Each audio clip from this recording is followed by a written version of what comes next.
আসসালামু আলাইকুম ওয়া রাহমাতুল্লাহি ওয়া বারাকাতুহু।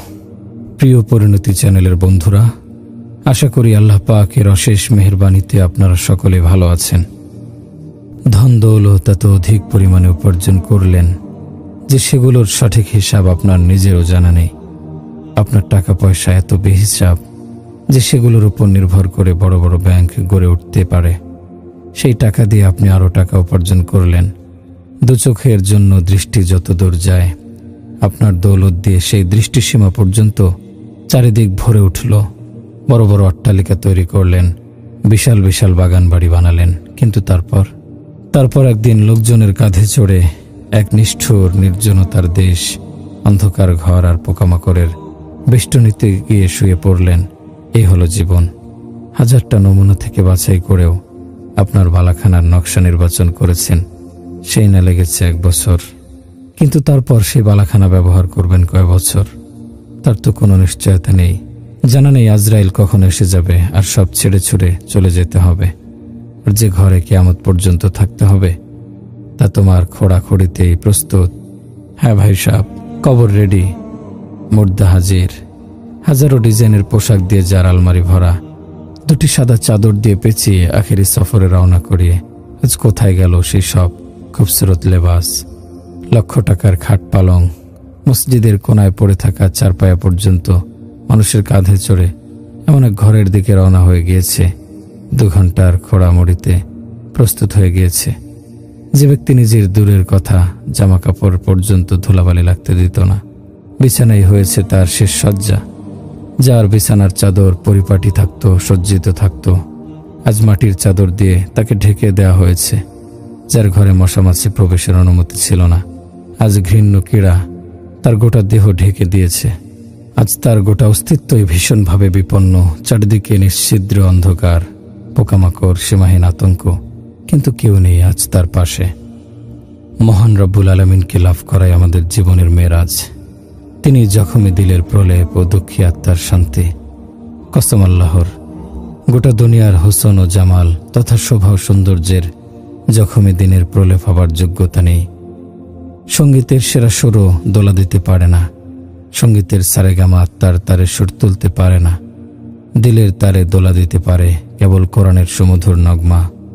হৃদয়ের গভীরতা করতে পারে শুধু কোরআনের সুগভীর সুর। নারী শিল্পীর গান যতই শ্রুতিমধুর হোক, আত্মার গভীরে পৌঁছতে পারে না। দক্ষ নিলে মোটেও তা শীতল ছোঁয়া দিতে আপনার দৌলত বৈভবে পর্যায়ের বাংলা তার সীমা ছাড়িয়ে আপনার তার যাবতীয় আসবাব আপনার চাহিদার অপেক্ষমান। কিন্তু আল্লাহর সঙ্গে আপনার কোনো সম্পর্ক নেই। সুতা ছেঁড়া ঘড়ির মতো আপনি ঠিকানাহীন। আপনার কোনো আপনি উদ্দেশ্যহীন এক পথভোলা পথিক, অথই সমুদ্রে ভাসমান এমন এক নৌকা তীরের নেশা যার জানা নেই। জনক হলেও যে আজকের দুনিয়ার যার সকল মানুষই এইরকম উদ্দেশ্যহীন জীবনযাপন করে চলেছে। মানুষ এখন অথই সমুদ্রে দোল্যমান একটি ছোট তরীর মতো করার মতো, যার সামনে কোনো উটরেখা নেই। লাখো মানুষের মা একজন মানুষ পাওয়া মুশকিল। আল্লাহর সঙ্গে যার অন্তর রয়েছে, আল্লাহকে যে পেয়েছে, নিজের অন্তর রাজ্যের যে মহারাজ পেয়েছে, তার সীমার কাছে 7 আসমানও অতি ক্ষুদ্র হয়ে ওঠে। দিলের বাদশাহীর কাছে আল্লাহ পাকের আরো সৌভি। আফসোস, দুনিয়ায় এখন এমন মহৎ লোক অতি বিরল। কোটি মানুষের মাঝে এমন একজন লোক মিলবে কিনা সে বিষয়ে আমার ভারী সঙ্গে চোখে মানুষ নামে। তারা মূলত দুপেয়ে প্রাণী। জাদুক নামের এই প্রাণীগুলো আর চতুষ্পদ জন্তুর মধ্যে পার্থক্য শুধু এইটুকু, তারা কথা বলতে পারে না। আর এই কাজটুকু মানুষ নামের প্রাণীরা পারে। আজ দুপে আর চতুষ্পদে পার্থক্য শুধু এইটুকুই অবশিষ্ট আছে। আমার ভাইরা, নাচ গানের আসরের মজা তো উপভোগ করেছেন, এবার রাত জেগে মহান আল্লাহর নিকট কান্নাকাটি করার মজা উপভোগ করে দেখুন। চোখ তুলে তাকানোর মজা তো উপভোগ করেছেন, এবার চোখ নিচু করে রাখার মজা উপভোগ করে দেখুন। আমার প্রতিপালকের শপথ, যদি মনে আনন্দের ঝর্ণাধারা প্রবাহিত না হয় তবে আমার জামার কলার টেনে ধরবেন। রাতভর নাচের আসরে কাটানোর মজা তো উপভোগ করেছেন, এবার রাতভর জায়নামাজে দাঁড়ানোর মজা উপভোগ করে দেখুন। নিজে তো আনন্দে কাঁদবেনই, অন্যদেরও কাঁদাবেন। দেখবেনই স্বাদ ও এই তৃপ্তির সামনে অন্য সব রকম তৃপ্তি তুচ্ছ হয়ে যাবে। চোখ নিচু করার স্বাদের তুলনায় চোখ তুলে তাকানোর স্বাদ তুচ্ছ মনে হবে। নির্লজ্জতার স্বাদ উপভোগের আনন্দের তুলনায় লজ্জাশীলতার আনন্দ দেখবেন অনেক বেশি। ভ্রান্ত পথে পথ চলার আনন্দ তো দেখেছেন, এবার মসজিদে যাওয়া আসার তৃপ্তির আনন্দ দেখুন। বড় লোকদের তোষামোদের আনন্দ তো উপভোগ করেছেন, এবার আসল মালিকের সামনে মাটিতে মাথা নত করার আনন্দ উপভোগ করে দেখুন। দেখবেন কত অপার্থিব আনন্দের স্বাদের দ্বার খুলে যায়। জমিনে মাথা নত করে মহান আল্লাহর নাম যখন আপনি স্মরণ করবেন, তখন দেখবেন আরশে আজিমের দরজা খুলে গেছে। মহান আল্লাহ দেখছেন তার বান্দাগণ ইসলামকে আবাদ করছেন নাকি ইসলামকে বরবাদ করছেন। মদের আসর, নাচ গানের আসর বাদ রেখে যারা মহান আল্লাহর সামনে নত হয়, মহান আল্লাহ ফেরেশতাদের ডেকে সেই বান্দাদের দেখান। তিনি গর্ব করে বলেন, দেখো তারা দুনিয়ার পার্থিব আনন্দ ভুলে আমার সামনে নত হয়েছে। আমি তোমাদের আগেই বলেছিলাম, মানুষ আমার প্রতিনিধি হওয়ার উপযুক্ত, তোমরা আমার প্রতিনিধি হওয়ার উপযুক্ত নও। হে ফেরেশতারা, তোমাদের স্বাদের অনুভূতি নেই, দুঃখ কষ্টের অনুভূতি নেই। আমার বান্দাদের দেখো, তারা সকল অবৈধ আনন্দ ভুলে আমার সামনে মাথা কুটছে, কাঁদছে। এ সকল কথা বলার জন্য আসমানের দ্বার খুলে দেয়া হয়, জান্নাতের দ্বার খুলে দেয়া হয়। জান্নাতের হরগণ জান্নাতের দরজায় এসে এ সকল বান্দাকে মোবারকবাদ দেয়। তারা বলে, তোমরা মহান আল্লাহকে স্মরণ করেছ, তোমরা যখন মৃত্যুর মাধ্যমে এখানে আসবে তখন আমরা তোমাদের অভ্যর্থনা জানাবো। মেরে ভাই আর দোস্ত বুজুর্গ, ভুল পথে তো অনেক দিন যাবৎ চলেছেন, ভুল দৃষ্টিতে অনেক দিন তাকিয়েছেন, ভুল কথা অনেক শুনেছেন।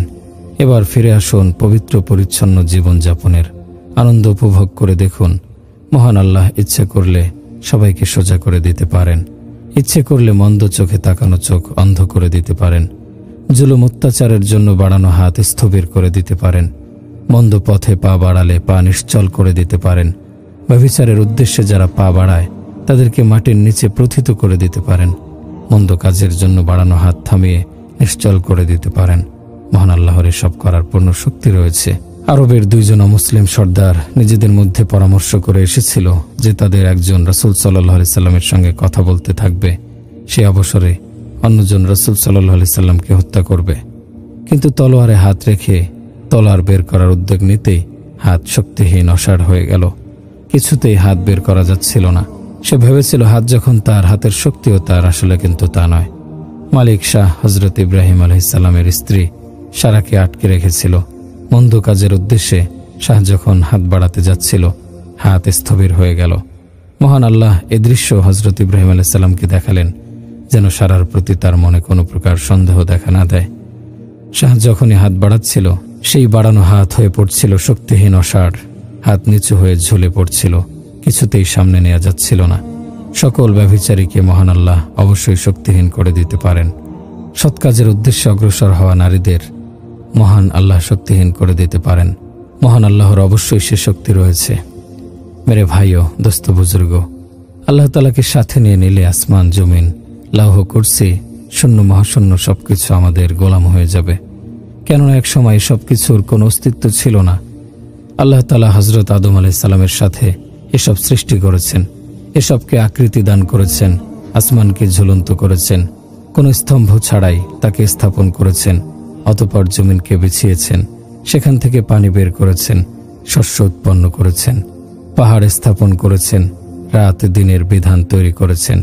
কখনো রাত দীর্ঘ, আবার কখনো দিন দীর্ঘ। সূর্যকে করেছেন উত্তপ্ত, চাঁদকে করেছেন শীতল। এরপর সূর্য আর চাঁদের আলো পৃথিবীর বুকে ছড়িয়ে দিয়েছেন।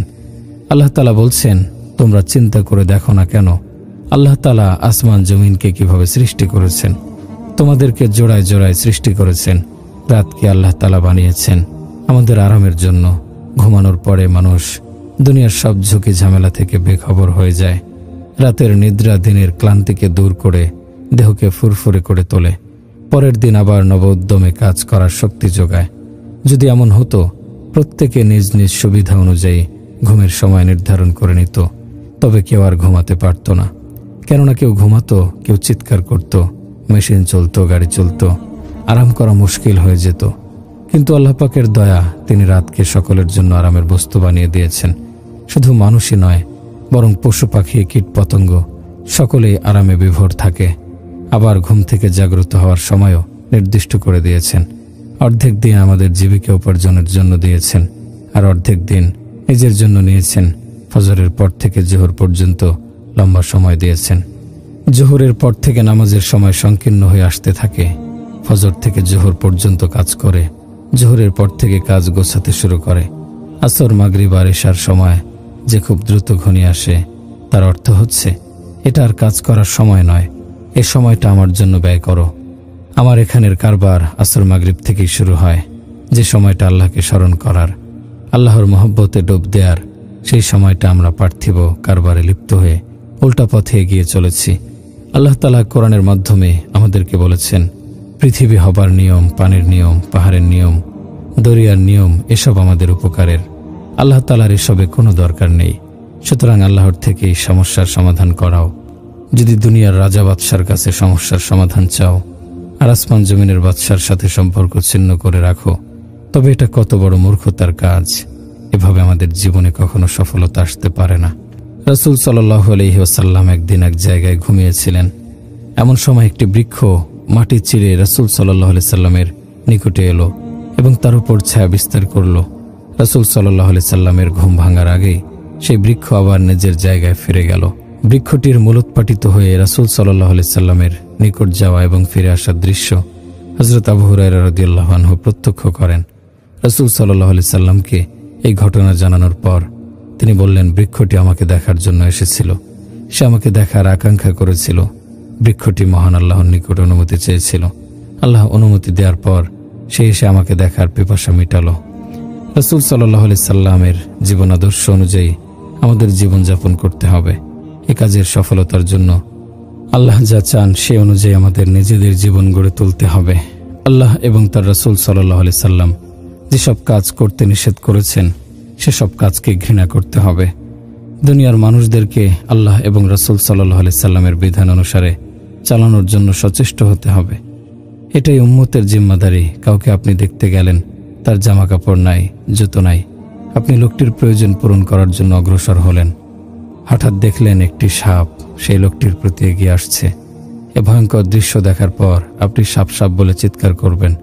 লোকটির জীবন রক্ষা করার চিন্তায় আপনি অস্থির হবেন, কারণ যতক্ষণ জীবন থাকবে রুটির প্রয়োজন হবে, জামা কাপড়ের প্রয়োজন হবে, কিন্তু মৃত্যুর পর এসব কিছুর প্রয়োজন আর থাকবে না। এ যুগে জগতে অল্প কিছু সংখ্যক মানুষ ব্যতীত সবাই দোজখের দিকে এগিয়ে যাচ্ছে। এমত অবস্থায় সর্বাগ্রে প্রয়োজন হচ্ছে তাদেরকে আল্লাহর সঙ্গে তাদের সম্পর্ক সৃষ্টি করা, দোজখের সাপ বিচ্ছু থেকে রক্ষা করা। মনে যখন মহান আল্লাহর স্মরণ আসে, তার ভালোবাসায় যখন মন ছেয়ে যায়, তখন সেই মন হয়ে ওঠে আল্লাহর আরশ। হযরত মূসা আলাইহিস সালামকে বনী ইসরায়েল জিজ্ঞাসা করেছিল, আপনার প্রতিপালকের কি কোনো ঘর আছে? মহান আল্লাহ হযরত মূসা আলাইহিস সালামকে বলেছেন, তুমি ওদের জানিয়ে দাও, আমার বান্দার পবিত্র অন্তরে আমি অবতরণ করি। আল্লাহর কসম, যে অন্তরে মহান আল্লাহ আসেন তার চেয়ে বড় বাদশা কেউ নেই। हर तमन्ना दिल से रुखसत हो गई, अब तो आजा, अब तो खुलायत हो गई, तुझसे किया मोहब्बत हो गई, सारी दुनिया से नफरत हो गई। অর্থাৎ মন থেকে সকল আশা আকাঙ্ক্ষা বিদায় নিয়েছে। এবার তুমি আসো, এখন আমার মন নিঃসঙ্গ, তোমার সঙ্গে আমার ভালোবাসা হয়ে গেছে, এখন সমগ্র বিশ্বকে আমি ঘৃণা করি। শেখ আব্দুল কাদের জিলানীকে বাদশাহ মালিক সানজার বলেছিলেন, হুজুর, আফগানিস্তানের নীলমদুজ প্রদেশ আপনাকে আমি হাদিয়া দিতে চাই, এতে যা আয় হবে সেসব আপনি আপনার মুরিদদের জন্য ব্যয় করবেন। আব্দুল কাদের জিলানী জবাবে বলেন, যেদিন থেকে আমার আল্লাহ আমাকে শেষ রাতে উঠিয়ে তার ইবাদতে সময় কাটানোর রাজত্ব দান করেছেন, সেদিন থেকে একটি জবের দানার বিনিময়েও আপনার পুরো রাজত্ব পাওয়ার আকাঙ্ক্ষা আমার নেই। মনকে মহান আল্লাহর আরশে পরিণত করতে সক্ষম হওয়ার পর রাষ্ট্রপ্রধানদেরকেও মনে হবে দুর্ভাগা, কারণ সে সময় মনে যে স্বাদ, যে তৃপ্তি জাগ্রত হবে, সেই স্বাদ, সেই তৃপ্তি অতুলনীয়। অন্তরে মহান আল্লাহকে স্থান দেওয়ার পর সেখানে আর কাউকে আসতে দেবে না, অন্য কারো প্রবেশাধিকার নিষিদ্ধ করে দেবে। আমার পরিচিত একজন লোক বলেছেন, প্রতি বছর নতুন মডেলের গাড়ি কিনি, প্রমোদ ভ্রমণে বের হই, কিন্তু মনের অস্থিরতা দূর হয় না। আমি বলেছিলাম, শুধুমাত্র মহান আল্লাহকে স্মরণ করলেই এই অস্থিরতা দূর হবে। অন্তরে মহান আল্লাহকে স্থান দিন, সব ঠিক হয়ে যাবে, অন্তর অব্যক্ত আনন্দে ভরে উঠবে। ইমাম জৈনুল আবেদিন সারা রাত কেঁদে কাটাতেন। তার খাদেম তাকে একদিন এভাবে রাতভর কান্নার কারণ জিজ্ঞাসা করেছিল। তিনি বলেছেন, ইউসুফের বিরহে ইয়াকুব নবী 40 বছর কেঁদেছিলেন। শেষ পর্যন্ত চোখের সামনে পরিবারের সবাইকে নিহত হতে দেখেছি। কিভাবে আমার চোখে ঘুম আসবে বলো? ইবনে জিয়াদের সামনে ইমাম হুসাইনের কর্তৃত্ব মাথা নেওয়ার পর ইবনে জিয়াদ বলেছিল, এর চেয়ে সুন্দর চেহারা আমি আজ পর্যন্ত দেখিনি। প্রতিহিংসা চরিতার্থ করতে গিয়ে ইবনে জিয়াদ হাতের ছুরি দিয়ে ইমাম হুসাইনের ঠোঁটে খোঁচা দিচ্ছিল। রাসূল সাল্লাল্লাহু আলাইহি সাল্লামের একজন সাহাবী সেখানে উপস্থিত ছিলেন। তিনি ইবনে জিয়াদকে ধমক দিয়ে বললেন, এটা আপনি কি করছেন? আমি রাসূল সাল্লাল্লাহু আলাইহি সাল্লামকে ওই ঠোঁটে চুমু খেতে দেখেছি। মহান আল্লাহ বলবেন, তোমরা নিজেদের অবস্থান অনুযায়ী চাইতে পারো না, আমার শান অনুযায়ী কিভাবে চলবে? একটি হাদিসে রয়েছে, মহান আল্লাহর বারবার আদেশের পর এক ব্যক্তি দাঁড়িয়ে বলবে, হে মহান আল্লাহ, আপনি বলেছেন দুনিয়াকে মাথার উপরে রেখো না, বরং পায়ের নিচে রাখো। দুনিয়াকে সামনে রেখো না, পেছনে রাখো। দুনিয়াকে প্রিয় জিনিস হিসেবে গ্রহণ করো না, বরং লাঞ্ছিত অপমানিত জিনিসের পর্যায়ে রাখো। অর্থাৎ দুনিয়ার সুখ শান্তি আরামায়েশ প্রত্যাখ্যান করো। আমি তাই করেছি। আমি দুনিয়াকে মাথার উপরে রাখিনি, পায়ের নিচে রেখেছি। দুনিয়াকে সামনে রাখিনি, পেছনে রেখেছি। দুনিয়াকে প্রিয় জিনিসের পর্যায়ে রাখিনি, বরং লাঞ্ছিত এবং অপমানিত জিনিসের পর্যায়ে রেখেছি। এই কারণে আজ আপনার নিকট আবেদন করছি, আপনি সৃষ্টির শুরু থেকে সৃষ্টির ধ্বংস পর্যন্ত যা কিছু রয়েছে সেই সব কিছুর সমপরিমাণ আমাকে দান করুন। মহান আল্লাহ জবাবে বলবেন, তুমি আমার নিকট খুব সামান্য জিনিসই চেয়েছ, যাও তোমার চাহিদা পূরণ করে দিলাম। আমার ভাইরা, দুনিয়া সুখ শান্তি আরামায়েশের স্থান নয়, এই দুনিয়া পরীক্ষার স্থান। কাজেই আজ থেকে জান্নাতের আশায় নিজেদের নিয়োজিত করুন। মহান আল্লাহর সন্তুষ্টি পাওয়ার কাজে আত্মনিয়োগ করুন। চেষ্টা করতে থাকুন, ইনশাআল্লাহ আল্লাহ সহজ করে দেবেন। আল্লাহর আরশ সকলের মাথার উপরে আসবে। আরশ আসার পর সবাই বেহুশ হয়ে যাবে। এটা দ্বিতীয়বারের বেহুশ হওয়ার ঘটনা। বুখারী শরীফের একটি হাদিসে রয়েছে, রাসূল সাল্লাল্লাহু আলাইহি ওয়াসাল্লাম বলেন, সর্বপ্রথম আমার হুঁশ ফিরে আসবে। কাফেরদের দোজখের দিকে তাড়িয়ে নেওয়া হবে। দোজখের দরজায় তাদের পৌঁছার পর দরজা খুলে যাবে। কাফেররা সোজা দোজখে পৌঁছে যাবে। আব্দুল্লাহ ইবনে উবাই এবং তার সঙ্গে মুনাফিকগণ দোজখে যাবে। ঈমানদারদের জান্নাতে পৌঁছানোর শেষ ঘাঁটি হচ্ছে পুলসিরাত। সেই পুলসিরাত কেউ বিদ্যুৎ গতিতে, কেউ বায়ুর গতিতে, কেউ ঘোড়ার গতিতে, কেউ উটের গতিতে, কেউ দ্রুত পায়ে হাঁটার গতিতে, কেউ হোঁচট খেতে খেতে, কেউ কাটার আঘাত খেতে খেতে সামনে অগ্রসর হবে। কারো পোশাক ছেড়ে যাবে, কারো জখম হবে, কাউকে ধারালো অস্ত্র এসে আঘাত করে কিমার মতো পিষে ফেলবে, তারপর দোজখে ফেলে দেবে। কেউ কেউ পুলসিরাত অতিক্রম করার সময় দোজখ বলবে, তাড়াতাড়ি যাও, তোমার ঈমানের আলো আমার আগুনের উত্তাপ কমিয়ে দিচ্ছে, আমার উত্তাপে শীতলতা এসে যাচ্ছে। এমন কিছু নাফরমান পুলসিরাত অতিক্রম করবে যাদেরকে দোজখের লেলিহান শিখা গ্রাস করে দোজখে নিয়ে যাবে। তারপর মুনাফিকগণ পুলসিরাত অতিক্রম করতে থাকবে। একবার আমি ফয়সালাবাদে মসজিদের বাইরে পায়চারি করছিলাম। হঠাৎ লক্ষ্য করলাম এক বৃদ্ধ লোক কাঁদছে। আমি লোকটিকে কান্নার কারণ জিজ্ঞেস করলাম। সে বলল, প্রতিদিন আমি ফল কিনে বিক্রি করি। সারাদিন বিক্রির পর লাভের টাকা দিয়ে সন্তানদের জন্য খাদ্য কিনে নেই, কিন্তু জালিমরা আজ আমার সন্তানদের খাবার ছিনিয়ে নিয়েছে। আজ আমি আমার সন্তানদের কি খাওয়াবো? সব ফলের থলি খুলে দেখলাম উপরের ফলগুলো ভালো, কিন্তু ভেতরের ফল পোকায় খাওয়া এবং পচা। আমি আজ সন্তানদের কি খাওয়াবো? একজন সাহাবীর পুত্র কাপড় বিক্রি করছিল। 200 টাকা লাভে বিক্রি করলো। পিতা জানার পর ক্রেতাকে 200 টাকা ফেরত দিলেন এবং পুত্রকে ধমকালেন, বর্তমানে কোনো সন্তান যদি এরকম করে তবে পিতা তাকে উৎসাহিত করে বাহবা দেয়, তার বুদ্ধিমত্তার তারিফ করে। হে কাসরের লোকেরা, আপনারা আপনাদের ব্যবসা বাণিজ্য জায়েজ তরিকায় করুন। একবারের ঘটনা, আমরা গাছতে যাচ্ছিলাম। একজন লোক নিজের অর্থ সম্পদ সবকিছু আমোদ প্রমোদ এবং বিলাসিতায় ব্যয় করল। বাকি থাকলো শুধু বসবাসের ঘর। লোকটির এক বন্ধু পরামর্শ দিল, এবার তোমার মাকে মেরে তবে ঘরটিও বিক্রি করতে পারবে। এই সময় আমরা সেখানে পৌঁছলাম। আমাদের দেখে লোকটির সেই দুষ্ট বন্ধু পালিয়ে গেল। লোকটিকে আমরা আল্লাহ এবং তার রাসূল সাল্লাল্লাহু আলাইহি সাল্লাম সম্পর্কে ধারণা ও পিতামাতার খেদমতের কথা জানালাম। সে নিজের ভুল বুঝতে পারল এবং বলল, আপনারা আমার উপর বড় রকমের দয়া করেছেন। আমি তো নিজের মাকে খুন করার পরিকল্পনাই গ্রহণ করেছিলাম। মদ এবং আনুষঙ্গিক পাপাচার মানুষকে কোথা থেকে কোথায় নিয়ে যায়। আল্লাহর দরবারেও 3টি শ্রেণী রয়েছে। একবার এক মহিলা নিজের শিশু সন্তানকে দুধ পান করাচ্ছিল। এই সময় পাশে দিয়ে ঘোড়ায় চড়ে উদ্ধত গর্বিত ভঙ্গিতে একজন লোক যাচ্ছিল। স্তন্যদানকারিণী মা বলল, হে আল্লাহ, আমার পুত্রকে এই লোকটির মতো করে দিও। এই কথা শোনার সাথে সাথে শিশুটি দুধ পান বন্ধ করে দিয়ে বলল, হে আল্লাহ, আমাকে এই লোকটির মতো করো না। রাসূল সাল্লাল্লাহু আলাইহি সাল্লাম বলেন, 3টি শিশু মায়ের কোলে কথা বলছিল। রাসূল সাল্লাল্লাহু আলাইহি সাল্লামের বর্ণিত 3টি শিশুর মধ্যে এই শিশুটিও ছিল, যার কাহিনী আপনাদের শোনালাম।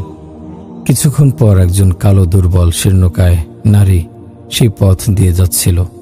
সেই নারীকে প্রহার করছিল, তার নামে তারা চুরি এবং পাপাচারের অপবাদ দিচ্ছিল। কিন্তু সে নারী মাথা নিচু করে যাচ্ছিল। তার মুখে ছিল মৃদু হাসি। স্তন্যদানকারিণী মা সেই নারীর প্রতি ইঙ্গিত করে বলল, হে আল্লাহ, আমার সন্তানকে তুমি এ প্রকার করো না।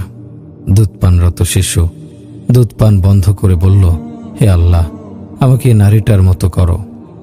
মা বলল, তোর সর্বনাশ হোক, কি বলছিস তুই?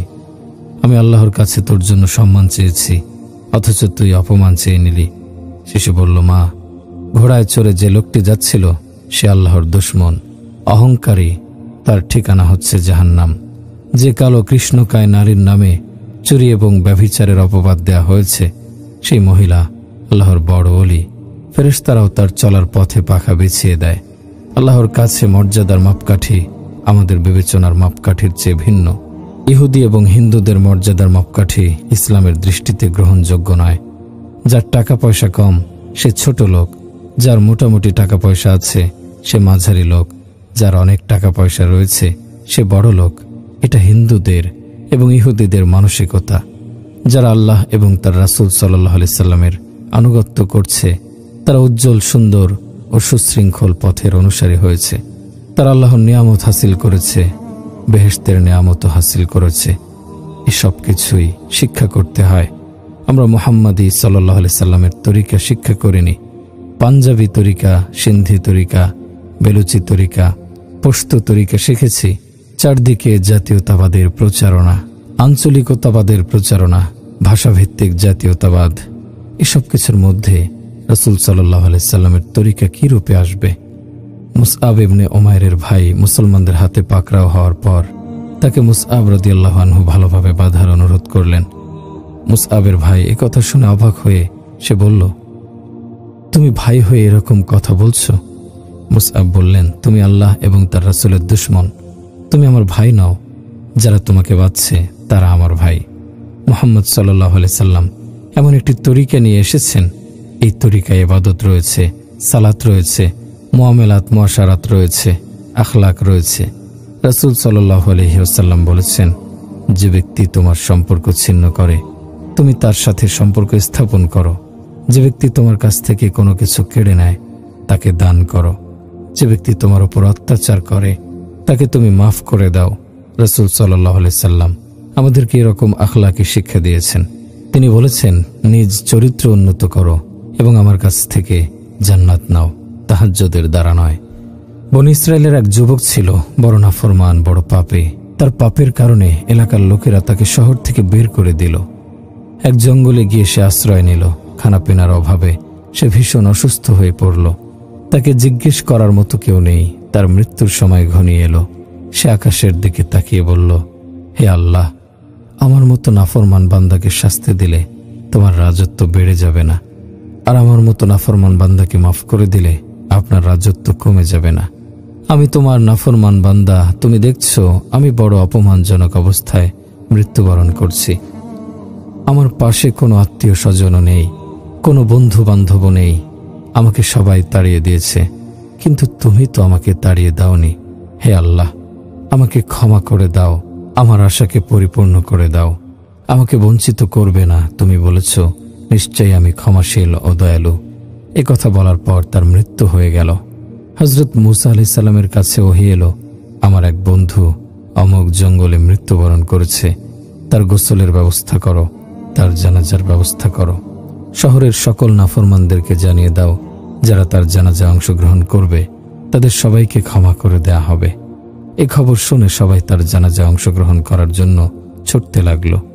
তারা সেখানে উপস্থিত হয়ে দেখল, সেখানে তাদের এলাকার সেই মদ্যপায়ী, জুয়ারি, ব্যভিচারী লোকটি তারা হযরত মূসা আলাইহিস সালামকে জিজ্ঞেস করল, হে মূসা, আপনি কি বলছেন? এ ব্যক্তি ওই পাপী যাকে আমরা শহর থেকে তাড়িয়ে দিলাম, অথচ আপনার প্রভু বলছেন যে ব্যক্তি তার জানাজায় অংশগ্রহণ করবে সে ক্ষমাপ্রাপ্ত হবে। হযরত মূসা আলাইহিস সালাম আল্লাহ তাআলাকে জিজ্ঞেস করলেন, আপনার বান্দার এরূপ বলছে? আল্লাহ তাআলা উত্তর দিলেন, তারা যা বলছে তাও সত্য, আমি যা বলছি তাও সত্য। এ ব্যক্তির ব্যাপারে তারা যা বলছে সে তেমনই ছিল, কিন্তু মৃত্যুর সময় আমি তাকে দেখলাম সে অপমানিত অবস্থায় মৃত্যুবরণ করছে, দরিদ্র অবস্থায় মারা যাচ্ছে, একাকী মারা যাচ্ছে, পাশে না আছে কোনো আত্মীয় স্বজন, না আছে কোনো বন্ধু বান্ধব। এরূপ অসহায় অবস্থায় যখন সে আমাকে ডাকল, হে আল্লাহ, সকলে আমাকে ছেড়ে দিল, আপনি তো আমাকে ছাড়েননি। তার এই কথাগুলো শুনে আমার রহমতের জোশ এসে গেল, আমার মহব্বতের জোশ এসে গেল। ব্যাপারটি আমার আত্মমর্যাদায় লেগে গেল। সকলে তাকে ছেড়ে দিল, কিন্তু আমি আমার বান্দাকে ছাড়ব না। হে মূসা, আমার সম্মানের শপথ, সে কেবল নিজের জন্য ক্ষমা চেয়েছে। সে যদি সমগ্র পৃথিবীর মানুষের জন্য ক্ষমা চাইত, আমি সবাইকে ক্ষমা করে দিতাম। রাসূল সাল্লাল্লাহু আলাইহি সাল্লামকে আল্লাহ তাআলা কিয়ামত পর্যন্ত আগত মানুষ জাতি ও জিন জাতির জন্য বিশেষ লক্ষ্যে প্রেরণ করেছেন। আল্লাহ তাআলা হুকুম আহকাম এবং আল্লাহর বান্দাদেরকে দ্বীনি দাওয়াতের জন্য প্রেরণ করেছেন। দুর্বল এক রিওয়ায়াত অনুযায়ী হুজুর সাল্লাল্লাহু আলাইহি সাল্লাম মেরাজ থেকে ফেরার পর ইয়াজুজ মাজুজের কাছে গিয়েও তাদেরকে ঈমানের দিকে দাওয়াত দিয়েছেন। বন্ধুগণ, আল্লাহ আমাদের নিকট কি চান সেটাই আমরা বোঝাই। বর্তমানে আমরা নিজেদের প্রবৃত্তির অনুসরণ করে জীবন কাটাচ্ছি। আমরা যা মন চায় তাই করব। এটা হচ্ছে দোজখের পথ। আমরা বলি যে আল্লাহ তুমি যা চাও আমরা তা পূরণ করব। আমার কিছু থাকুক বা না থাকুক, এটাই হচ্ছে মেহনত। আমি শুধু বলি, মহান আল্লাহ তাআলার সাথে সন্ধি করুন, বন্ধুত্ব করুন। আমি অন্য কিছু বলি না। আল্লাহর সাথে মিশে যান, অন্য কিছুর দরকার নেই। আল্লাহর সাথে আমাদের সম্পর্ক স্থাপন করতেই হবে। আল্লাহকে সন্তুষ্ট করার জন্য আমাদের এ ঘর ছাড়ার দরকার হবে না, বরং ঘরের তরিকা বদলাতে হবে। এ শহর ছেড়ে যেতে হবে না, বরং শহরের ভ্রান্ত তরিকা ছাড়তে হবে। মুহাম্মদ মুস্তাফা সাল্লাল্লাহু আলাইহি সাল্লাম এর তরিকায় প্রবেশ করতে হবে, অন্য কিছু নয়। আল্লাহর হাবিব আমাদেরকে যা বলে গেছেন আমাদেরকে শুধু সেই কাজ করতে হবে। যারা রাসূল সাল্লাল্লাহু আলাইহি সাল্লামের তরিকা যারা স্থায়ী করবেন, তাহলে তিনি তাদের প্রতি সন্তুষ্ট হবেন। আল্লাহকে সন্তুষ্ট করার জন্য গ্রাম শহর ছেড়ে যাবার, ব্যবসা বাণিজ্য ত্যাগ করার কোনো দরকার নেই, বরং নিজের মন গড়া তরিকা ছেড়ে আল্লাহর রাসূলের তরিকা গ্রহণ করতে হবে। আল্লাহ এবং তার রাসূল সাল্লাল্লাহু আলাইহি সাল্লামের আনুগত্য ছাড়া অন্য কারো আনুগত্য করা যাবে না। প্রভু এবং তার রাসূলের প্রত্যাশা পূরণ করা সকল মুসলমানের কর্তব্য। সেই প্রত্যাশা অনুযায়ী জীবনযাপন করা আবশ্যক। এক তো ইবাদত গুরুত্বপূর্ণ, তবে ইবাদতের মধ্যে নামাজ হচ্ছে সবচেয়ে গুরুত্বপূর্ণ। দিনের অন্যান্য অনুশাসনও পালন করতে হবে। আল্লাহ যাকে সামর্থ্য দিয়েছেন তাকে যাকাত দিতে হবে। আল্লাহ যাকে জমির মালিক বানিয়েছেন তাকে উশর আদায় করতে হবে।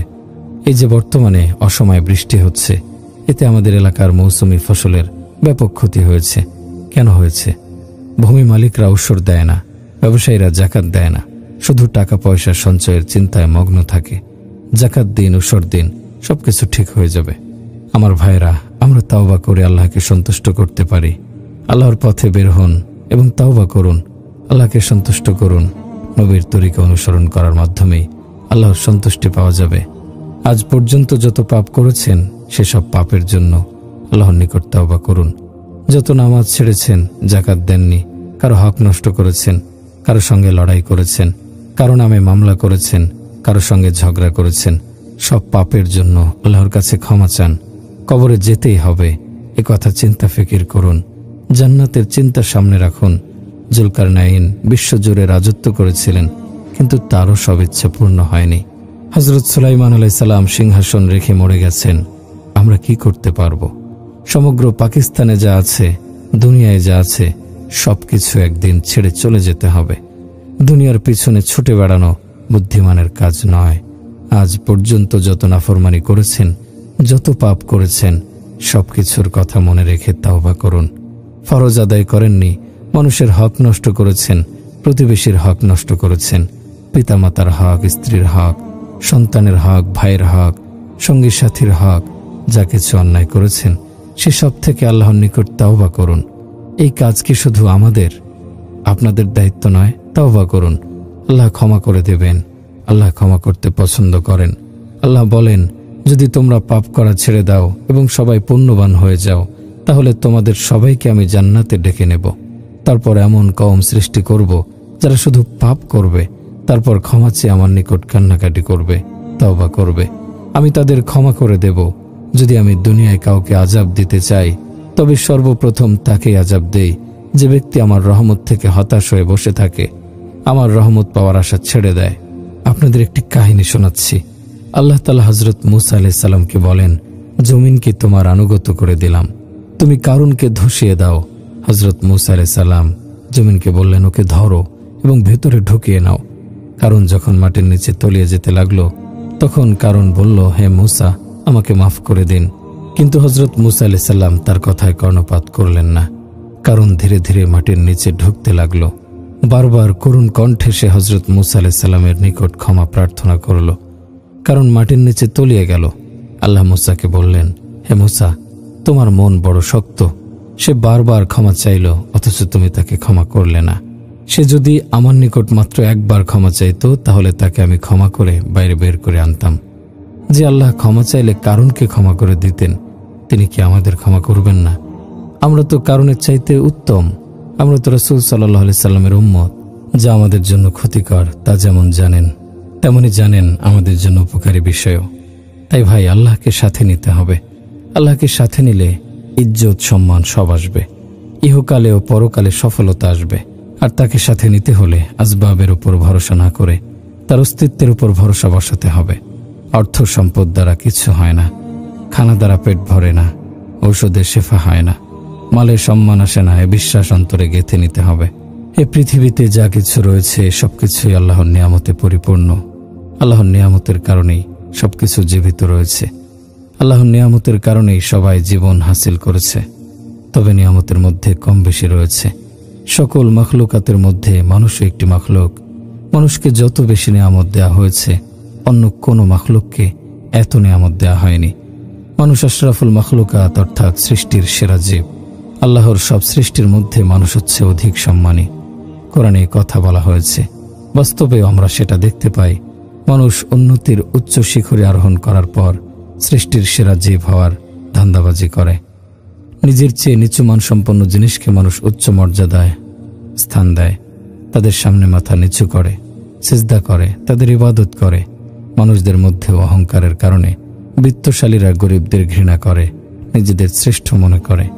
নিজের শ্রেষ্ঠত্বের অহংকারে ইবলিশ আদমকে সিজদা করতে সম্মান জানাতে অস্বীকার করেছিল। ইবলিশ বলেছিল, হে আল্লাহ, আমি কেন আদমকে সিজদা করব? সে তো আমার চেয়ে কম মর্যাদা সম্পন্ন। আমাকে তুমি আগুন দিয়ে সৃষ্টি করেছ, আর আদমকে মাটি দিয়ে সৃষ্টি করেছ। সৃষ্টির মধ্যে মাটির সবচেয়ে নোংরা এবং খারাপ বস্তু। মাটির সবচেয়ে দুর্বল হলেও সেই মাটি দিয়ে তৈরি মানুষ আজ সবচেয়ে শক্তিশালী। মাটির তৈরি মানুষ সবকিছুর উপরে বিজয়ী। ইবলিশ যুক্তি দেখিয়ে সিজদা করতে অস্বীকার করল। হে প্রভু, আপনি সকল ফেরেশতাকে আদেশ দিয়েছেন, আমাকেও আদেশ দিয়েছেন। আমাকেও আদেশ দেন যেন আমরা আদমকে সিজদা করি। কিন্তু আপনার এই আদেশ হচ্ছে আমার বিবেক বিরুদ্ধ। এ কারণে আমি সিজদা করতে পারবো না। আল্লাহ তাআলা মানুষের মর্যাদার শ্রেষ্ঠত্ব বর্ণনা করেছেন। বলেছেন, দু হাতে তৈরি করা বস্তু বেশি পূর্ণতা পায়, এক হাত দিয়ে তৈরি করা হলে কম পূর্ণতা পায়। এ আয়াতে বলা হয়েছে মানুষকে আল্লাহ দু হাত দিয়ে সৃষ্টি করেছেন। মানুষ ব্যতীত অন্যান্য জিনিসকে এক হাত দিয়ে সৃষ্টি করা হয়েছে, হয়তো জাহেরি হাত অথবা বাতিনি হাত দিয়ে। আসমান, জমিন, নদী, সাগর, পাহাড় ইত্যাদি জিনিস আল্লাহ জাহেরি হাত দিয়ে সৃষ্টি করেছেন। রুহানিয়াত, ফেরেশতা ইত্যাদি বস্তু আল্লাহ বাতিনি হাত দিয়ে সৃষ্টি করেছেন, কুদরত দিয়ে সৃষ্টি করেছেন। কিন্তু মানুষ সম্পর্কে বলা হয়েছে, আমার দুহাত জাহেরি হাত এবং বাতিনি হাত দিয়ে মানুষ সৃষ্টি করেছি। এর ফলে মানুষের সৃষ্টি এতটা পরিপূর্ণতা পেয়েছে, এই পরিপূর্ণতার সামনে অন্য কোনো সৃষ্টি টিকে থাকতে পারে না। আর এই কারণেই আল্লাহ নিজের আদেশের যুক্তিসঙ্গত হওয়ার কথা বর্ণনা করেছেন। সৃষ্টিকর্তা আল্লাহ মানুষের মধ্যে যত হিকমত রেখেছেন, তত হিকমত অপর কোনো সৃষ্টির মধ্যে রাখেননি। এর দ্বারা বোঝা যায় কেন আল্লাহ মানুষকে তার খেলাফতের নিয়ামত এবং গৌরব দান করেছেন। সর্বশক্তিমান আল্লাহর প্রতিনিধি এবং স্থলাভিষিক্ত তারাই হতে পারে যারা অধিক যোগ্যতা সম্পন্ন এবং প্রতিনিধি হওয়ার মতো যোগ্যতা এবং মর্যাদা যাদের রয়েছে। আল্লাহ তাআলা হযরত আদম এবং তার সন্তানদের প্রতিনিধি হবার কথা জানিয়েছেন। ফেরেশতা, জিন অথবা আসমানের অন্য কোনো সৃষ্টিকে খেলাফত বা প্রতিনিধিত্বের মর্যাদা দেয়া হয়নি। প্রতিনিধি তারাই হতে পারে যাদের মধ্যে সৃষ্টির ক্ষেত্রে পরিপূর্ণতা রয়েছে, কোনো অপূর্ণতা, কোনো ত্রুটি যাদের মধ্যে নেই। সূর্যের প্রতিনিধি চাঁদ হতে পারে, নক্ষত্র হতে পারে, কিন্তু পাথর হতে পারে না। যিনি সবকিছু সৃষ্টি করেছেন, যিনি সকল প্রকার পূর্ণতাকে একত্রিত করেছেন, তার প্রতিনিধি এমন সৃষ্টি হতে পারে যে সৃষ্টিকে আল্লাহ নিজের কুদরতি দুহাত দ্বারা সৃষ্টি করেছেন। জাহেরি হাত এবং বাতিনি হাত, পক্ষান্তরে শুধু জাহেরি কুদরত বা শুধু বাতিনি কুদরতের দ্বারা সৃষ্টি, এরকম মর্যাদা হাসিল করতে পারে না। ফেরেশতা যদিও পবিত্র এবং সম্মানিত সৃষ্টি, কিন্তু তাদেরকে আল্লাহ তার খেলাফতের নিয়ামত দান করেননি। যদিও ফেরেশতাদের মতামত চাওয়ার পর আদমের সৃষ্টির ব্যাপারে তারা জোরালো আপত্তি উত্থাপন করেছিল। তারা বলেছিল, আদম সন্তানরা পৃথিবীতে রক্তপাত করবে, দাঙ্গা হাঙ্গামা করবে, ভাইদের হত্যা করবে, সৃষ্টিকর্তা আল্লাহর অবাধ্যতা করবে, কাজেই তাদের সৃষ্টি করা যাবে না। তার এরকম ইচ্ছা প্রকাশ করেছিল যে, হে আল্লাহ, আমরা সবসময় তোমার বন্দেগী করি, কাজেই তোমার প্রতিনিধিত্বের মর্যাদা তুমি আমাদেরকে দাও। কিন্তু আল্লাহ কঠোরভাবে তাদেরকে ভৎসনা করে বলেছিলেন, আমি যা জানি তোমরা তা জানো না।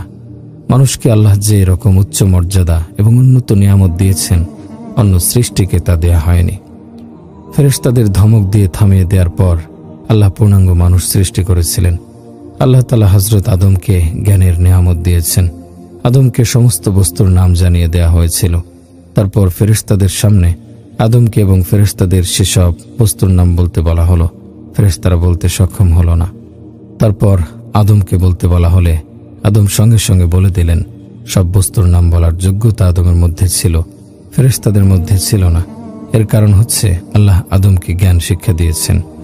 যদি জ্ঞান দেওয়ার মতো, জ্ঞান পাওয়ার মতো যোগ্যতা আদমের মধ্যে না হতো, তবে আদমকে জ্ঞান দেয়া হতো না। যার মধ্যে যোগ্যতা নেই তাকে কেউ ভালো কিছু দেয় না। যেমন একটি পাথরকে অথবা একটি পশুকে যদি হীরার হার দেয়া হয়, তারা কি এর গুরুত্ব বুঝতে পারবে?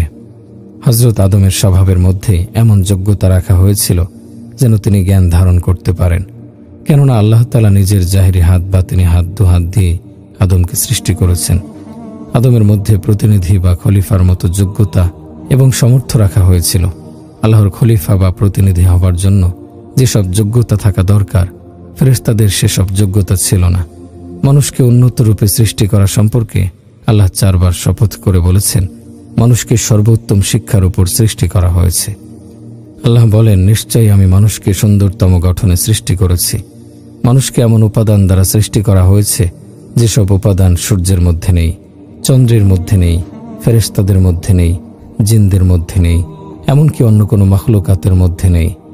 অথচ মানুষ নিজের নির্বুদ্ধিতার কারণে পাথরের সামনে মাথা নত করে, পাহাড়ের সামনে, সমুদ্রের সামনে, পশুদের সামনে, শয়তানের সামনে মাথা নত করে। মানুষের চেয়ে উৎকৃষ্ট কেউ নেই, মানুষের চেয়ে শ্রেষ্ঠ কিছু নেই। আল্লাহ সকলের স্রষ্টা এবং পালনকর্তা। আল্লাহর সামনেই সবাইকে সেজদা করতে হবে। কিন্তু নির্বোধ মানুষ নিষ্প্রাণ মূর্তির সামনে মাথা নত করছে। আল্লাহ বিশেষ উদ্দেশ্যে মানুষ সৃষ্টি করেছেন। তিনি মানুষের কাছে যা চান, অন্য কারো কাছে তা চান না। মানুষকে তিনি যেসব নিয়ামত দিয়েছেন, অপর কোনো সৃষ্টিকে এত নিয়ামত দেননি। আসমানে এবং জমিনে যা কিছু রয়েছে, সবকিছু আল্লাহ মানুষের জন্যই সৃষ্টি করেছেন।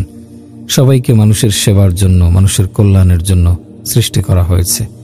আল্লাহর নিজের প্রকাশ্য এবং গোপনীয় বহু নিয়ামত মানুষকে দিয়েছেন, অথচ মানুষ নিজেকে অন্যান্য সৃষ্টির চেয়ে তুচ্ছ এবং হীন মনে করে।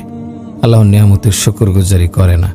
আল্লাহ বলেন, হে মানুষ, তোমাদের আমি যেসব নিয়ামত দিয়েছি, যদি সেসব গণনা করতে থাকো, তবে গণনা করতে থাকো, তবে গণনা করে শেষ করতে পারবে না। এত নিয়ামত পাবার পর মানুষের কর্তব্য হচ্ছে আল্লাহর সর্বাধিক আনুগত্যের পরিচয় দেয়া, আল্লাহর সামনে মাথা অবনত করা। অথচ মানুষ অবাধ্যতার পরিচয় দিচ্ছে, আল্লাহর নিয়ামতের নাশকরি করছে। এ কারণেই আল্লাহ বলেন, মানুষ বড়ই অকৃতজ্ঞ। তারা আল্লাহর এত নিয়ামত পাওয়ার পরও সবকিছু ভুলে যায়। তারা ওসব বস্তুর সামনে মাথা অবনত করে যাদের কোনো উপকার করার শক্তি নেই, ক্ষতি করার শক্তি নেই। মানুষ মূর্তির সামনে, বৃক্ষের সামনে, নদীর সামনে, সাগরের সামনে, পাহাড়ের সামনে মাথা অবনত করে। অথচ এই সব বস্তু মানুষের কোনো উপকার করতে পারে না। মেরে ভাই আর দোস্ত বুজুর্গ, আমি বলতে চাই, আল্লাহর যত রহমত রয়েছে, যত নিয়ামত রয়েছে, সবকিছু আমরা ভুলে মানুষকে আল্লাহ তাআলা অগণিত নিয়ামত দেওয়ার পর আল্লাহ মানুষকে সেসব নিয়ামত স্মরণ করিয়ে দিচ্ছেন। বলেন, তোমরা আমার নিয়ামত গণনা করে শেষ করতে পারবে না। আমার ভাইরা, একটি গাড়ির ইঞ্জিন পুরো গাড়ি টেনে নিয়ে যায়। গাড়িও লোহার তৈরি, ইঞ্জিনও লোহার তৈরি, কিন্তু ইঞ্জিনের মধ্যে এমন কিছু উপাদান রয়েছে যা গাড়ি জানতে পারে না।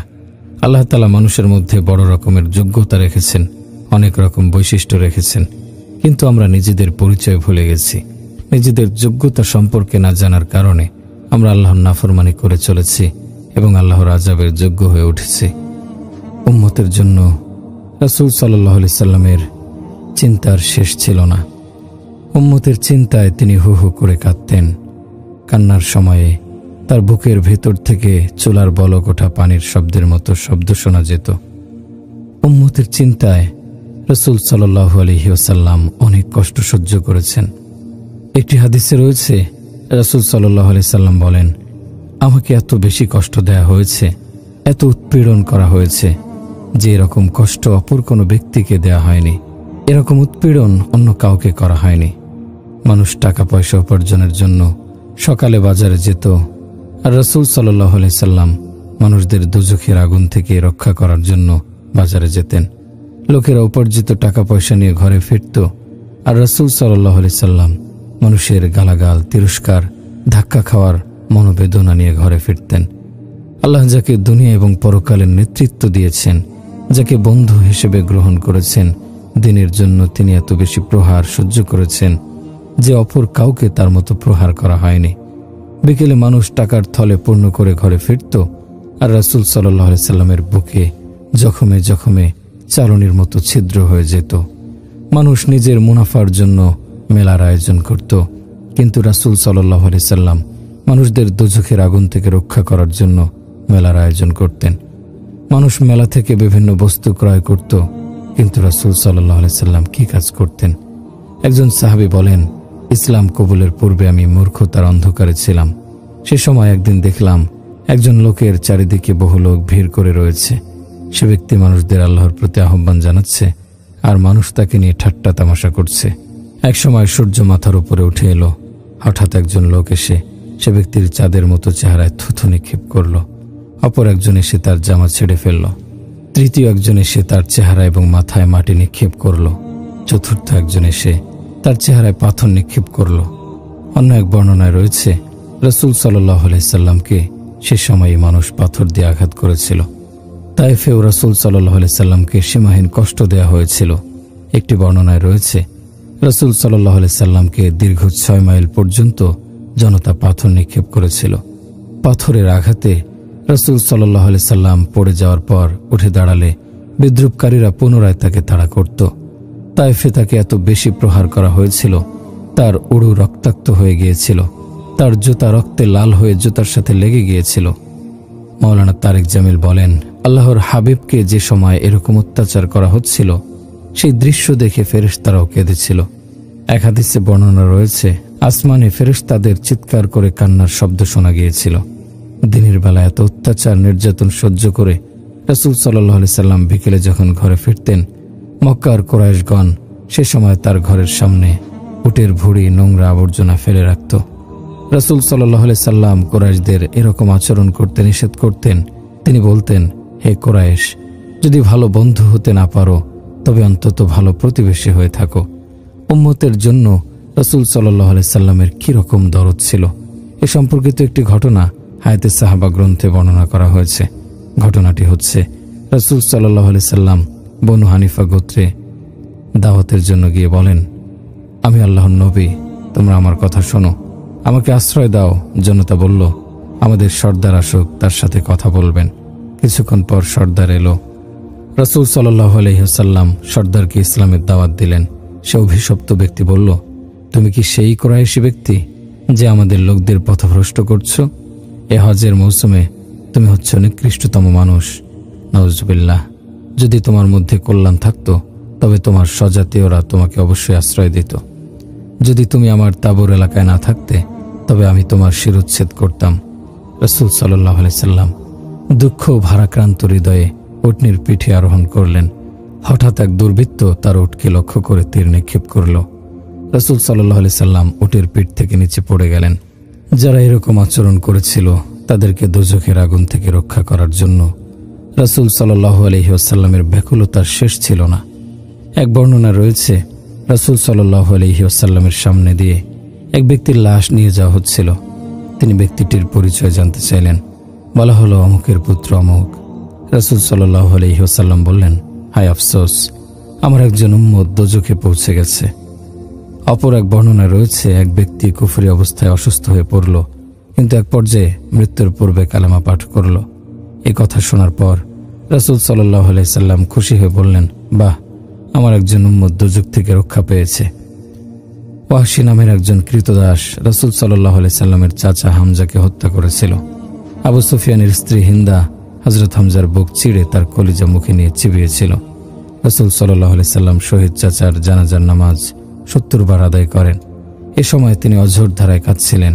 চাচার হত্যাকারী ওয়াহশীকেও রাসূল সাল্লাল্লাহু আলাইহি সাল্লাম ইসলামের দাওয়াত দেন এবং শেষ পর্যন্ত ওয়াহশী ইসলাম কবুল করেন। একবার রাসূল সাল্লাল্লাহু আলাইহি সাল্লামের কাঁধের ওপর কাফেরগণ উটের নাড়ি ভুঁড়ি চাপিয়ে দেয়। তার অপরাধ ছিল তিনি মানুষদের দ্বীনের দাওয়াত দিচ্ছিলেন। দ্বীনের দাওয়াত দেওয়ার কারণে আবু লাহাবের পুত্র আতিয়া বহু লোকের মধ্যে রাসূল সাল্লাল্লাহু আলাইহি সাল্লামের জামার আস্তেন ছিঁড়ে ফেলে এবং তার চেহারা লক্ষ্য করে থুথু নিক্ষেপ করে। এছাড়া রাসূল সাল্লাল্লাহু আলাইহি সাল্লামের বিবাহিত কন্যাকে তালাক দেয়। মেরে ভাইয়া ওর দোস্ত বুজুর্গ, যে পিতার যুবতী কন্যাকে তালাক দেয়া হয় সেই পিতার মর্ম যাতনা তক্ত ভোগীরাই শুধু অনুভব করতে পারে। একবার কাবা ঘরে নামাজ আদায়ের সময় উকবা ইবনে আবু মুশত রাসূল সাল্লাল্লাহু আলাইহি সাল্লামের গলায় চাদর পেঁচিয়ে হেঁচকা টান দেয়। এতে তিনি মাটিতে পড়ে যান। রাসূল সাল্লাল্লাহু আলাইহি ওয়াসাল্লাম আবু জেহেলকে বহুবার দ্বীনের দাওয়াত দিয়েছিলেন। একবার আবু জেহেল বলল, হে মুহাম্মদ, তুমি আমার কাছে আর এসো না, আমি তোমার রবকে বলে দেব যে তুমি আমাকে কালেমা পাঠ করার দাওয়াত দিয়েছিলে। একদল সাহাবা এক রাতে রাসূল সাল্লাল্লাহু আলাইহি সাল্লামকে পাহাড়ের উপর থেকে নিচে অবতরণ করতে দেখেন। তাকে জিজ্ঞেস করে জানা গেল পাহাড়ের উল্টো দিকে একটি কাফেলা এসেছিল। রাসূল সাল্লাল্লাহু আলাইহি সাল্লাম তাদেরকে দ্বীনের দাওয়াত দেওয়ার জন্য গিয়েছিলেন। একবার আরাফাতের ময়দানে রাসূল সাল্লাল্লাহু আলাইহি সাল্লাম ক্রমাগত 5 ঘন্টা যাবৎ উম্মতের মাগফিরাতের জন্য দোয়া করেছিলেন। একটি হাদিসে রয়েছে, রাসূল সাল্লাল্লাহু আলাইহি সাল্লাম বলেন, আমাকে যত কষ্ট দেয়া হয়েছে অপর কোনো নবীকে এত কষ্ট দেয়া হয়নি। মেরে ভাইয়া ওর দোস্ত বুজুর্গ, সর্বশক্তিমান আল্লাহ তার সত্তাকে অদৃশ্য পর্দার আড়ালে রেখেছেন। তিনি বিভিন্ন জিনিস সৃষ্টি করেছেন, সেসব সৃষ্টির মাধ্যমে নিজেকে প্রকাশ করেছেন। আল্লাহ পানিকে বাষ্পে পরিণত করে শূন্যে ওঠান, তারপর সেই বাষ্প থেকে মেঘ তৈরি হয়, মেঘ থেকে বৃষ্টি হয়। এসব কিছুর মাধ্যমে আল্লাহর কুদরত প্রকাশ পায়। আল্লাহর কুদরত দেখা যায় না, তবু গৃহীত ব্যবস্থা আমরা দেখতে পাই। কৃষক জমিতে বীজ বপন করে, বীজ থেকে চারা গজায়, সে চারা গাছের শিকড় মাটির নিচে প্রথিত হয়ে যায়, উপরে শাখা প্রশাখা বের হয়, ফুল আসে। এসব কিছু আমরা দেখতে পাই। এসব কিছুর মাধ্যমে আল্লাহর কুদরত দেখতে পাই না, যা প্রকাশ পেয়েছে শুধু সেই প্রকাশমান তা প্রত্যক্ষ করি। আকাশে বিজলির চমক আমরা লক্ষ্য করি, আল্লাহর কুদরত দেখা যায় না, তবে বোঝা যায়। চাঁদের জ্যোৎস্না ধারা আমরা দেখি, কিন্তু আল্লাহর কুদরত দেখতে পাই না, তবে আল্লাহ তাআলা যে ইচ্ছা করেছেন সেটা বোঝা যায়। দিনের উজ্জ্বলতা আমরা প্রত্যক্ষ করি, এর মাধ্যমে আল্লাহর কুদরত দেখা যায় না। বিশ্বের জগতে বিভিন্ন সৃষ্টির মাধ্যমে আমরা আল্লাহর অদৃশ্য শক্তির প্রকাশ লক্ষ্য করি। মানুষ দুর্বল, তারা মনে করে যা কিছু হচ্ছে বিভিন্ন জিনিসের দ্বারা হচ্ছে, আসলে কিন্তু তা নয়। সোনা রূপা টাকা পয়সার মাধ্যমে যা কিছু আমরা হতে দেখি, কিন্তু আমাদের এ দেখা সঠিক নয়। আল্লাহর নবীগণ এবার দিয়েছেন, জমিনে যা কিছু হয়ে থাকে এসব কিছু প্রথমে আকাশে সিদ্ধান্ত হয়, এরপর জমিনে সেই সিদ্ধান্তের বাস্তবায়ন ঘটে। এই কারণে আল্লাহ তাআলা চান মানুষ কোনো জিনিসের গোলামি না করে যেন একমাত্র আল্লাহর গোলামি করে। মনে রাখতে হবে যে আল্লাহ যা চাইবেন তা হবে, আল্লাহ যা চাইবেন না তা হবে না। মেরে ভাই আর দোস্ত বুজুর্গ, আল্লাহ তাআলা বলেন, হে মানুষ, তুমি ইচ্ছা করো আর আমিও ইচ্ছা করি। তুমি যা ইচ্ছা করো তা আমার ইচ্ছা ব্যতীত বাস্তবায়িত হয় না। আল্লাহ যা চান সেটা কারো সাহায্য ব্যতীতই সম্পন্ন করেন। যদি তোমাদের চাওয়া আমার চাওয়া অনুযায়ী না হয়, তবে আমি তোমাদের চাওয়া পূরণ করব না। আমি যা চাইব তাই হবে। নিজের ইচ্ছার সাথে আল্লাহ তাআলা নিজের কুদরতে দৃষ্টির আড়ালে হয়েছেন। তবে আল্লাহর সৃষ্টির মাধ্যমে আল্লাহর ইচ্ছা প্রকাশ পায়। আল্লাহর ইচ্ছা আমাদের ভেতরের এবং বাইরের কাজের মাধ্যমে প্রকাশ পাবে। জমিন এবং আকাশের বাদশাহী একমাত্র আল্লাহর। আল্লাহ সৃষ্টি করেন, আমাদেরকে আল্লাহ সৃষ্টি করেছেন। সূর্যের আলো, চাঁদের আলো আল্লাহর সৃষ্টি। আল্লাহ তাআলা বলেন, আমি 7 আকাশ এবং 7টি চাঁদের জমিন সৃষ্টি করেছি। সূর্য চাঁদের ব্যবস্থাপনা জমার সৃষ্টি। আল্লাহ আমাদেরকে সৃষ্টি করেছেন, জমিন আল্লাহর সৃষ্টি করেছেন। আমরা পুনরায় মাটির ভেতর চলে যাব। এরপর পুনরায় মাটির ভেতর থেকে আমাদেরকে বের করা হবে। আল্লাহ তাআলা জমিনকে বিছানা করেছেন। আল্লাহ ব্যতীত কে জমিনকে বিছানার মতো বিছিয়ে দিতে পারে? আমি জমিনকে বিছানা করেছি। আমি জমিনে পাহাড়কে গেঁথে দিয়েছি। তোমাদের পুরুষ এবং নারী রূপে আমি সৃষ্টি করেছি। তোমাদের আরামের জন্য আমি ঘুমের ব্যবস্থা করেছি। রাতকে গোপন করার জিনিস করেছি, দিবসকে কাজ করার বিষয় করেছি। রাত আল্লাহর ইচ্ছায় প্রকাশ পেয়েছে, দিনও আল্লাহর ইচ্ছায় প্রকাশ পেয়েছে। রাত যদি স্থির হয়ে থাকে তবে রাতকে দিন করা কারো পক্ষে সম্ভব নয়। রাত যদি 6 ঘন্টা, 8 ঘন্টা, 12 ঘন্টা না হয়ে স্থির হয়ে থাকে কিয়ামত পর্যন্ত, তবে অন্য সৃষ্টিকর্তাকে নিয়ে আসো, যিনি তোমাদেরকে দিন দেবেন। একইভাবে দিন যদি স্থির থাকে, যেমন দুপুর 12টায় সূর্য মাথার ওপর থাকার সময়ে যদি স্থির হয়ে থাকে, তবে অন্য সৃষ্টিকর্তা নিয়ে আসো, যিনি তোমাদেরকে রাতের ব্যবস্থা করে দেবেন। আল্লাহ না চাইলে কেউ দিনকে রাতে পরিবর্তিত করতে পারবে না। রাতকে আমি তোমাদের আরামের জন্য তৈরি করেছি। তোমরা কেন ভয় করো না? কেন তোমরা দেখতে পাও না? মুশরিকদের কর্মকাণ্ডই ছিল এইরকম। তাদের এই স্বেচ্ছাচারিতার ফলে হজ তার নির্দিষ্ট তারিখে হতো না। তবে তারিখের এই পরিবর্তনটা এমনভাবে হয়েছিল যে 33 বছর পর পর ঘুরে ঘুরে হজ তার নির্দিষ্ট তারিখে হতো। 8ম হিজরিতে যখন মক্কা বিজয় হলো, সে বছরের হজ জিলহজ মাসে ছিল না। কিন্তু রাসূল সাল্লাল্লাহু আলাইহি সাল্লাম প্রকাশ্যে এই ঘোষণা দিলেন না যে এখন ইসলাম সুপ্রতিষ্ঠিত, এবার আর এই হজ চলবে না, জিলহজ মাসের নির্দিষ্ট তারিখে হজ হবে। তো তার এই নীরবতা কেন ছিল? কারণ নমুসলিমদের মধ্যে তখন এই ভার বহন করার ক্ষমতা তৈরি হয়নি। ঘোষণা হলে তাদের মাঝে বিভক্তি সৃষ্টি হয়ে যায় কিনা, এই আশঙ্কায় তিনি নীরব ছিলেন। পরবর্তী বছর হযরত আবু বকর সিদ্দিক রাদিয়াল্লাহু আনহু হজ করে কাফেলা পাঠিয়েছিলেন। সেবারও হজ তার নির্দিষ্ট তারিখে ছিল না। পরবর্তী বছরটি ছিল 33তম বছর। ফলে পরিবর্তিত তারিখটি ঘুরতে ঘুরতে 10ম হিজরিতে পুনরায় সঠিক তারিখে ফিরে এসেছিল। মক্কা বিজয়ের পর 2টি হজ তার নির্দিষ্ট তারিখে হয়নি। কিন্তু রাসূল সাল্লাল্লাহু আলাইহি সাল্লাম সেই তারিখ পরিবর্তনের চেষ্টা না করে অপেক্ষা করেছেন। সেই তারিখ নিজেই তার সঠিক দিনে ফিরে মজ্ঞান আশায় যেন যাতে আরবদের মাঝে কোনো বিশৃঙ্খলা সৃষ্টি না হয়। 10ম হিজরিতে হজ নির্দিষ্ট সময়ে নির্দিষ্ট তারিখে ফিরে আসার পর তিনি নিজের হজের ঘোষণা দিলেন। মক্কা বিজয়ের পর 8ম ও 9ম হিজরিতেও মুশরিকরা বাইতুল্লাহ তাওয়াফ করার সুযোগ পেয়েছিল। নবীজি সাল্লাল্লাহু আলাইহি সাল্লাম তাদেরকে বাধা দেননি। তবে 9ম হিজরিতে ঘোষণা দিলেন, আগামী বছর থেকে কোনো অমুসলিমের জন্য বাইতুল্লাহ তাওয়াফের সুযোগ থাকবে না। আর কেউ উলঙ্গ হয়ে বাইতুল্লাহ তাওয়াফ করতে পারবে না। মেরে ভাই আর দোস্ত বুজুর্গ, হযরত আম্বিয়া আলাইহিমুসসালাম গণ তরবিয়তের প্রতি এতটা খেয়াল করতেন। দিন তো আর কোনো পুড়িয়া নয় যে খাইয়ে দেবেন আর আব্দুল কাদের জিলানী হয়ে যাবে। এটা তরবিয়তের মাধ্যমে হতে হবে। আল্লাহর বান্দারা তো দোকানদারি করতে করতে জীবন শেষ করে দিচ্ছে, কিন্তু কখনো তো কথা বলে না যে দোকানের এত মেহনত করার কি প্রয়োজন, একটু নেক নজর দিলেই হয়। এই যে চীনের জন্য 70 জন নবী নিজেদের জীবন উৎসর্গ ফিন্দা করার জন্য আল্লাহ দুশমনদের হাতে প্রাণ দিয়েছেন। দিন হাসিলের জন্য মেহনত অবশ্যই করতে হবে। প্রার্থনার মধ্যে আগ্রহ তলব থাকলে তবে নজর করবে। আল্লাহ রাসূল সাল্লাল্লাহু আলাইহি সাল্লামের চেয়ে বড় আর কি হতে পারে? কিন্তু তার নজর পর্যন্ত আবু লাহাবের ক্ষেত্রে কেন কার্যকরী হলো না? অথচ নবীজি সাল্লাল্লাহু আলাইহি সাল্লাম তামান্না করতেন আবু লাহাব কালিমা পড়ে নিক। সে পড়ল না কেন? তার মধ্যে তলবই ছিল না। সুতরাং শুধু নজরে কি হবে? দিন হাসিল করার জন্য তলব অবশ্যই হতে হবে। ভেতরে তলব, ব্যথার চেষ্টা যখন সৃষ্টি হবে, তখন আল্লাহ পাকের পক্ষ থেকে অনুগ্রহ নেমে আসবে। পাপের পঙ্কিলতায় নিমজ্জিত বান্দাও যদি মহান আল্লাহর নিকট তাওবা করে তার দিকে এগিয়ে যায়, মহান আল্লাহ সেই বান্দাকে অভ্যর্থনা জানান। যার সঙ্গে মানুষের সম্পর্ক ছিন্ন হয়, মানুষ তাকে ফিরে আসতে দেখে মুখ ভার করে থাকে, সামনে এগিয়ে তাকে অভ্যর্থনা জানায় না।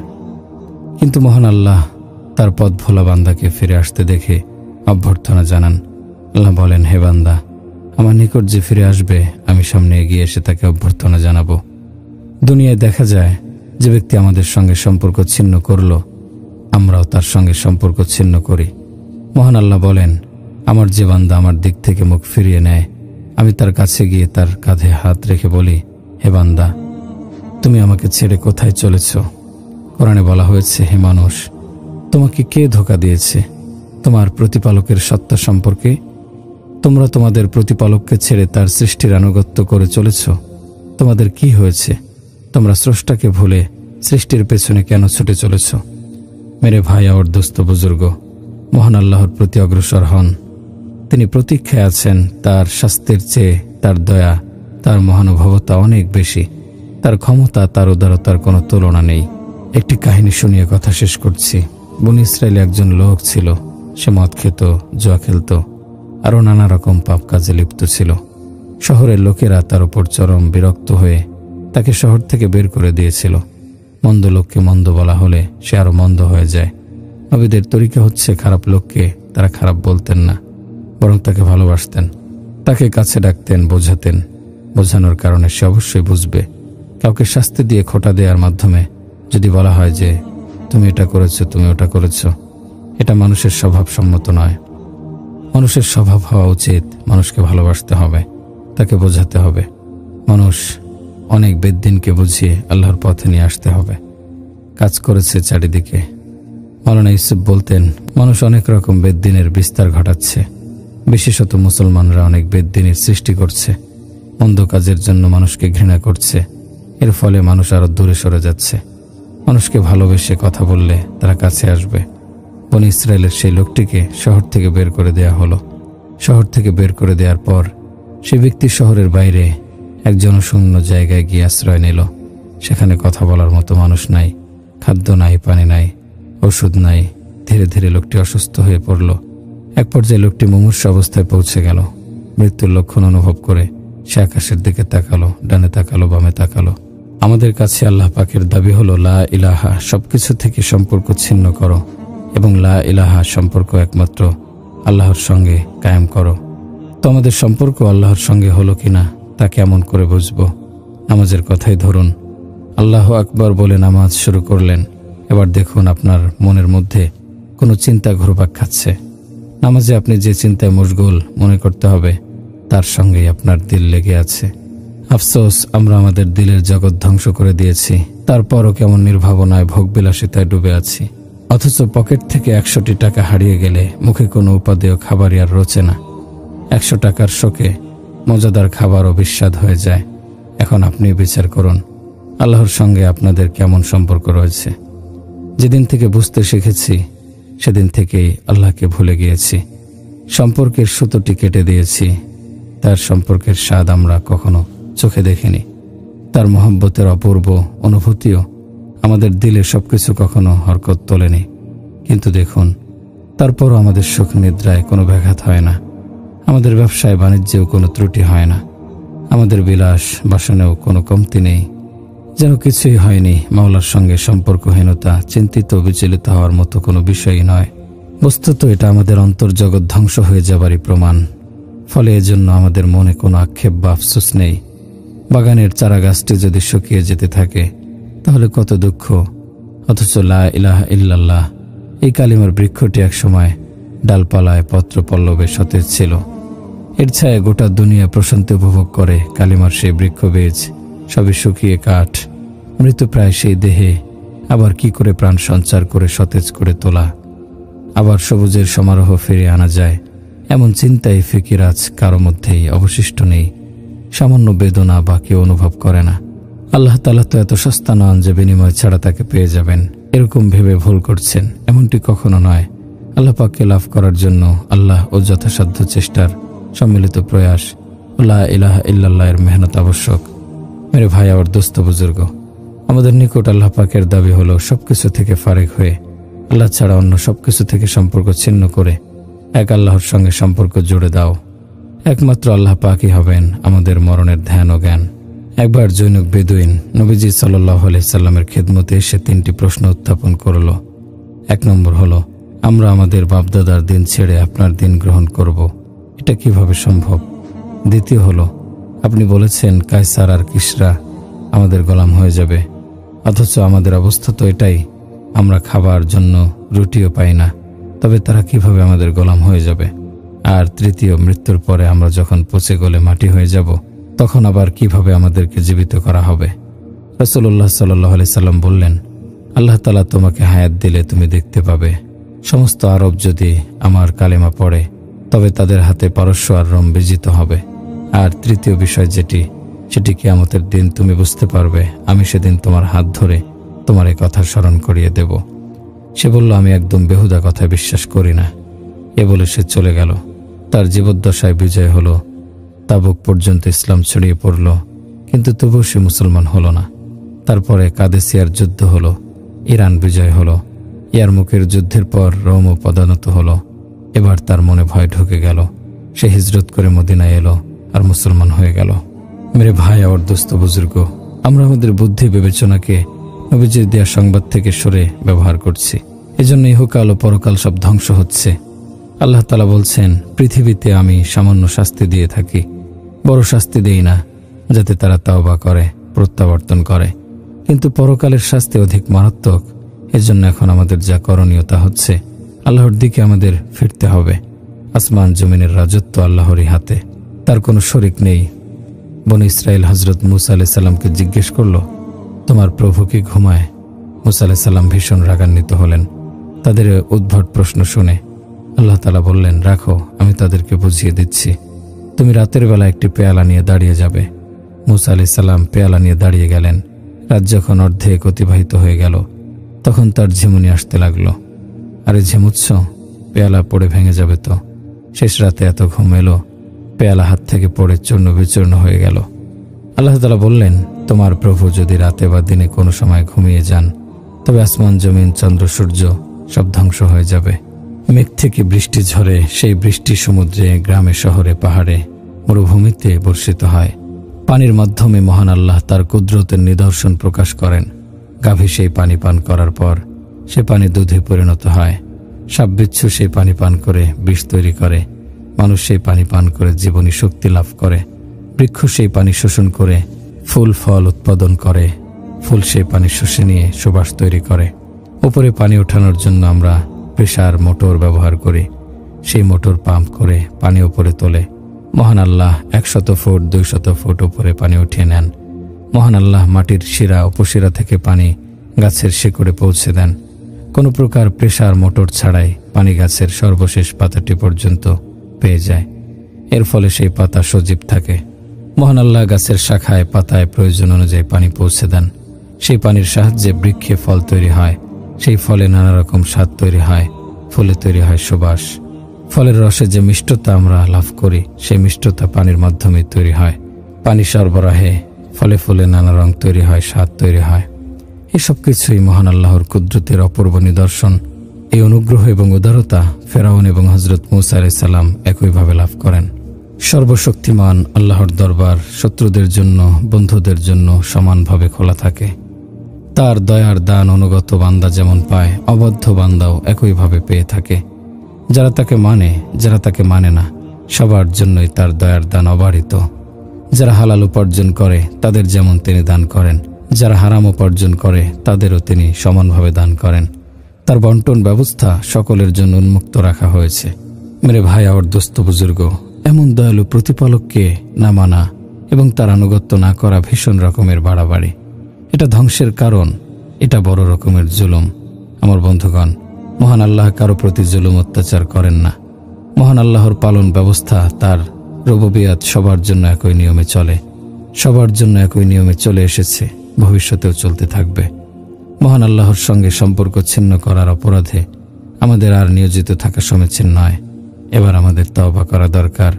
সন্তান মায়ের নিকট থেকে দূরে যাওয়ার পর মা যেমন ছটফট করে, বান্দা মহান আল্লাহর নিকট থেকে বিচ্ছিন্ন হওয়ার পর মানবতা তার চেয়ে বেশি ছটফট করতে থাকে।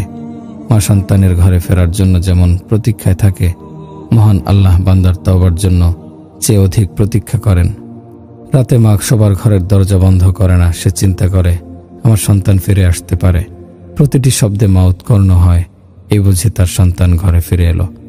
মহান আল্লাহ বান্দার জন্য তার তওবার জন্য প্রতীক্ষারত মায়ের চেয়ে অধিক প্রতীক্ষায় থাকেন। তিনি বলেন, হে আমার পথভোলা বান্দা, তুমি ফিরে এসো, আমার দ্বার তোমার জন্য উন্মুক্ত রেখেছি। তুমি আমার নিকট তওবা করো, তারপর দেখো তোমার সঙ্গে আমার সম্পর্ক কেমন হয়। সবার সঙ্গে তো সম্পর্ক স্থাপন করে দেখেছ, এবার আমার সঙ্গে সম্পর্ক স্থাপন করে দেখো। সকল ঘাটের পানি তো খেয়েছ, এবার আমার ঘাটের পানি পান করে দেখো। চোখ তুলে তাকানোর স্বাদ তো অনেক উপভোগ করেছ, এবার চোখ নামিয়ে রাখার স্বাদ উপভোগ করো।